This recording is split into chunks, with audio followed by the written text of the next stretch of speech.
In this video, we're going to talk about when both parties are neurodivergent and how to stop the sensory and emotional collision. If you've ever thought, oh wait, we're both neurodivergent, so why does this feel even harder? Then this episode is for you. Maybe you have ADHD and need to talk to process your emotions. Your partner is autistic and needs silence to regulate.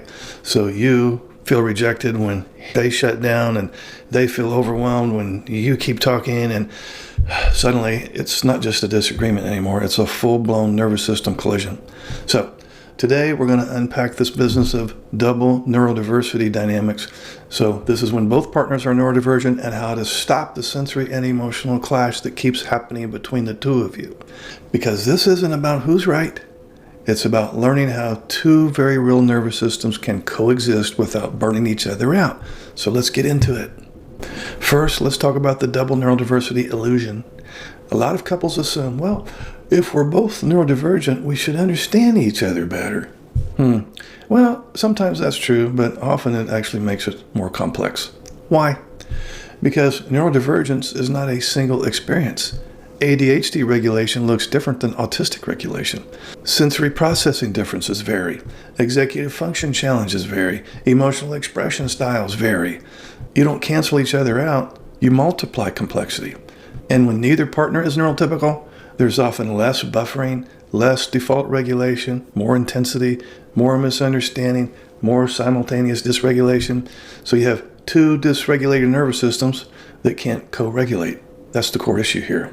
So now let's talk about the classic clash, talking versus silence. We're going to look at one of the most common double ND collisions. Here's a scenario. One partner, often the ADHD one, needs to talk to process emotion. The other partner, often ASD, needs silence to regulate. So here's what's happening internally. The ADHD partner feels emotional activation. Brain speeds up. Talking helps organize chaos. Silence feels like abandonment, and not being responded to feels like rejection. Now the autistic partner feels emotional activation, sensory input increases, language processing slows way down, talking feels intrusive or overwhelming, and continued verbal engagement feels like super pressure. Now watch the escalation. ADHD partner talks more. Autistic partner shuts down. ADHD partner panics and talks even more. Autistic partner withdraws further. Both feel unseen. Neither is wrong. But both are overwhelmed. This isn't a character flaw, okay? It's a regulation mismatch. Now let's talk about the hidden layer. Sensory plus emotional load. In double neurodiverse couples, the fight is rarely just about the content. It's usually about volume, tone, speed of speech, facial expression intensity, lighting, time of day, cognitive fatigue, interruptions, multitasking overload, and on it goes. One partner may experience, "Why are you overreacting?" And the other is experiencing, "My nervous system is on fire." Now, when both partners have sensory sensitivity, emotional intensity compounds instead of diffuses. And here's the part that really stings. You both genuinely believe you're being reasonable, because from inside your nervous system, you are. Now let's look at the intervention. We're going to stop the collision in real time. Let's move from understanding to intervention. And this is where we shift from insight to skill. Step number 1, name the nervous systems. Instead of, "Why are you always ignoring me?" Try, "I think our nervous systems are colliding right now." That simple shift removes blame. It makes it biological, not moral. Step 2, pre-agreed regulation script. You need a script prepared before conflict, okay? Here's an example. The autistic partner says, "I care about this, but right now I'm overloaded. I need like 20 minutes of silence, and I promise I will come back." Then the ADHD partner can say, "Yeah, well, I'm kind of activated and I want to talk, but I can pause for 20 minutes or so if I know we have a set return time." The key there is return time. So without it, the ADHD partner feels abandoned, but without silence, the autistic partner feels attacked. Structure saves both. Step 3, physical decompression. When both are dysregulated, no processing, no solving, no analysis, not in that moment, just nervous system reset. For example, dim the lights, reduce the noise, sit apart but in the same room if possible. Deep pressure, for example, a weighted blanket or a firm hug if mutually agreed upon. A timer is set. So you're not avoiding the issue here, you're preventing damage. Step 4, process in turns, not simultaneously. Now this is crucial.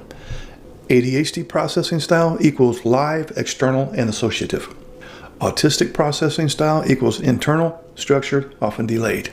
So do this. Partner A speaks uninterrupted for 5 minutes. Partner B reflects back only what they heard. Then they switch. No crosstalk, no midstream correction. Containment lowers overwhelm. Now let's look at the emotional trap. Whose needs win? Here's the silent resentment in double ND couples. If I accommodate you, I lose. The ADHD partner thinks, if I stop talking, I'm suppressing myself. The ASD partner thinks, if I force engagement, I'm betraying my limits. So what's the solution? Mutual micro-sacrifice. That's going to be short, structured accommodations, not permanent suppression. You're not trying to eliminate your needs. You're trying to sequence them. Silence first, talking second. When needs are sequenced, not competed, resentment drops. Now let's talk about the bigger truth. Double ND relationships aren't doomed, okay? They're just unbuffered. The two of you feel everything more intensely. You collide faster, but you can also understand depth, nuance, and regulation at a level most couples never touch. If you both commit to pre-planned scripts, timed regulation breaks, turn-based processing, sensory awareness, and no moralizing dysregulation, your relationship can move from chaos to conscious design.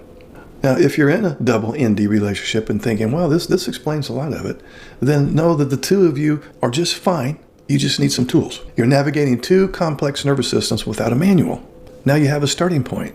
Now, if you would, drop a comment if this describes your dynamic, especially if your clash looks different than the talk versus silence pattern. And if this helped, subscribe. You don't need to become less neurodivergent. You just need better choreography, and that's learnable. I'll see you in the next video. Hey, this is Mark Hutton. Would you like to schedule a one-on-one Zoom call? Okay, it's so simple. Just look under any of my videos in the description area. Click on this Calendly link. Now you see my calendar. Pick your month, your day, anytime that's available. Enter your name and email address. Then you'll get a follow-up email with the Zoom link on the day and time that you picked. And voila, we will talk.